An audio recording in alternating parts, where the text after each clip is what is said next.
তো সে কি বলবে তার মুখ থেকে শুনি। আচ্ছা আপু, আপনি বলেন কি ঘটনা আপনার? ধন্যবাদ আপু। আসসালামু আলাইকুম, কেমন আছেন? জি আলহামদুলিল্লাহ ভালো আছি। যাই হোক আপু, আপনি আমাকে সময় দেওয়ার জন্য বা আমার সাথে যে আপনি এভাবে এত চেষ্টার পর যে আপনি আমাকে এখানে আনবেন আপনাদের প্রতিবেদনে, তার জন্য ধন্যবাদ। আচ্ছা আপু, আপনাকে একটা কথা জিজ্ঞেস করি। জি। আচ্ছা, আপনি কি ডিভোর্সি? হ্যাঁ, অবশ্যই আমি ডিভোর্সি। আমার মা নেই, আমার বাবা আছে, ছোট একটা ভাই, মানে একদমই ছোট বলতে গেলে। তো ও পড়ালেখা করতেছে। তো আর্থিক সবকিছুই আরকি একটু ঝামেলা। তো হঠাৎ করে আরকি বাবার আরকি ইচ্ছা হয় যে মেয়েটা যেহেতু এভাবে হয়ে আছে, তো ওর যদি কোনো পছন্দ থাকে তাহলে ও বিয়ে করে নিক। তা আচ্ছা আপু, একটা কথা জিজ্ঞেস করি, যেহেতু আপনি পছন্দ করে বিয়ে করছেন, হ্যাঁ, আপনাদের ডিভোর্স হলো কেন? পছন্দর বিয়ে। আসলে ডিভোর্সটা হইছে কেন? ডিভোর্সটা হইছে এই কারণে, ওর আর আমার মাঝখানে মন মানানোটা আরকি কম হইতো। মানে ও চাচ্ছিল ডানে, আমি চাচ্ছিলাম বামে। কেন? তো আপনারা তো ভালোবেসে বিয়ে সরে করছিলেন। গেছে? তো ভালোবাসার বিয়ে হঠাৎ করে ডিভোর্স হলো কেন? বুঝি নাই জান। আমি তো জিজ্ঞেস করলাম যে ভালোবেসে বিয়ে করছেন, তাহলে হঠাৎ করে ডিভোর্স হলো কেন? আসলে ও চাচ্ছিল শুধু শরীরটাই, অন্য কিছু না। ও ও আচ্ছা চাচ্ছিল আচ্ছা। সবসময় খালি ভোগ করার জন্যই। ও যে ভালোবাসা কি, কোনটা পছন্দ অপছন্দ এগুলা কোনো কিছুই তার মানে ফ্যাক্টর না। ওর শুধু শরীরের চাহিদাটা। ওর যখন যেটা ইচ্ছে তখন ও ওইভাবেই করবে। আমি যদি শুয়ে থাকি তাতে ওর কোনো যায় আসে না। আমি যদি মানে একবারে এমনিতেও বইসা থাকি তাতেও কোনো যায় আসে না। আমার জ্বর, ঠান্ডা বা আমি অসুস্থ কিনা এসব ওর বিবেচনা করার কোনো সময় ছিল না। এই শুধু কারণে শরীরটাই মানে বুঝতো। তো তো এইজন্য আপনার যখন অসুস্থ থাকেন বা দেখা যাইতেছে একটা মেয়েদের যে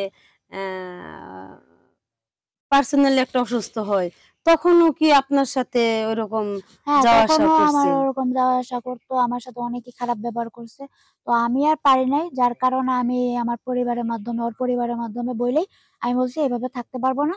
আমি ডিভোর্সটা দিয়ে দিলাম। আচ্ছা আপু, তাহলে আরেকটা কথা জিজ্ঞেস করি, তো ডিভোর্সটা দিল কে? আপনি দিছেন না ও দিছে? আমি দিছি। ও আচ্ছা ডিভোর্সটা আচ্ছা আমি আচ্ছা। দিয়ে দিছি। আর এজন্য আমি এই প্রতিবেদনে এই কারণে আসছি, আমি হ্যাঁ। ভালো একজন মনের মানুষ খোঁজার জন্য। যে কিনা আমার দুঃখ কষ্ট সবকিছু সে বুঝতে পারবে। আর সে ও যদি প্রবাসী হয় কিংবা তার ঘরে একটা সন্তান আছে, যেহেতু আমি ডিভোর্সি, তাই না? তো হ্যাঁ সে জায়গায় আমি ডিভোর্সি, যেহেতু সে অবশ্যই ডিভোর্সি হবে। হ্যাঁ। তার শুধু সন্তান থাকলে হবে। তার যে মানে বউ থাকবে সেটা হলে চলবে না। কারণ আমি তো একজন নারী।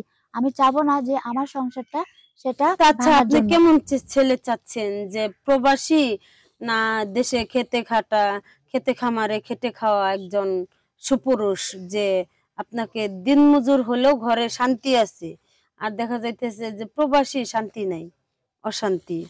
না, আমি একটু আর ভালোই শুনেন, চাচ্ছি। প্রবাসী স্বামী হইলে তো আপনার মনের যে একটা চাহিদা আছে শারীরিক ভাবে, সেটা তো সে মেটাতে পারবে না, তখন কি কি করবেন? করে বুঝলেন যে প্রবাসী লোক পারবে না?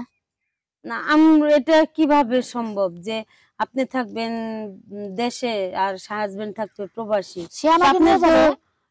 যদি না নিয়ে যেতে পারে তখন? বছর খানিক পরে তো আসে, নইলে ১ মাস পরে তো আসে, আসে না?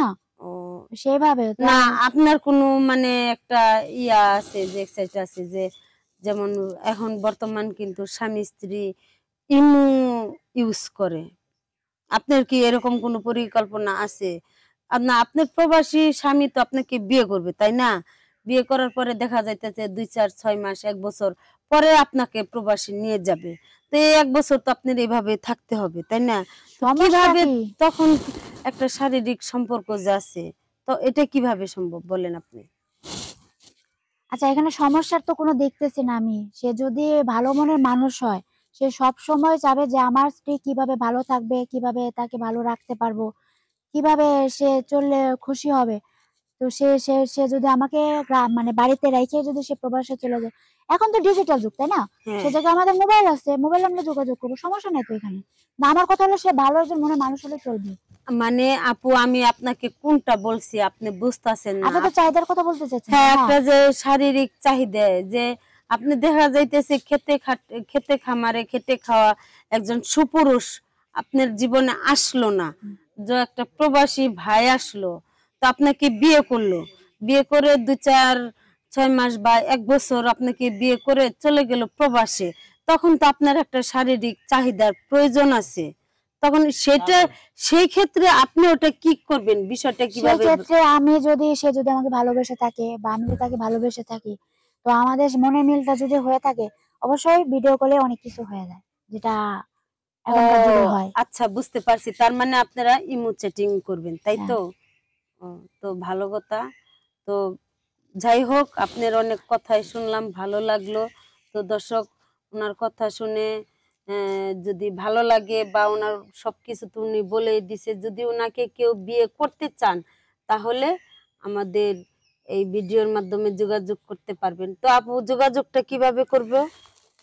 এতক্ষণ অনেক কথাই শুনলেন আমার, অনেক কিছুই হয়তো বুঝতে পারছেন। তো আমাকে যদি বেশ মানে যোগাযোগ করতে চান বা বেশি প্রয়োজন হয়ে যায়, তাহলে এই ভিডিওটা সম্পূর্ণভাবে দেখবেন, কোনো কাটাকাটি করবেন না, মানে ক্লিপ করবেনই না ভুলে। পুরো ভিডিওটা শেষে শেয়ার অপশন থাকবে, সেই শেয়ার অপশনে গিয়ে 3 বার ক্লিক করলেই আমার ইমো নাম্বারটা এসে যাবে। ধন্যবাদ। ও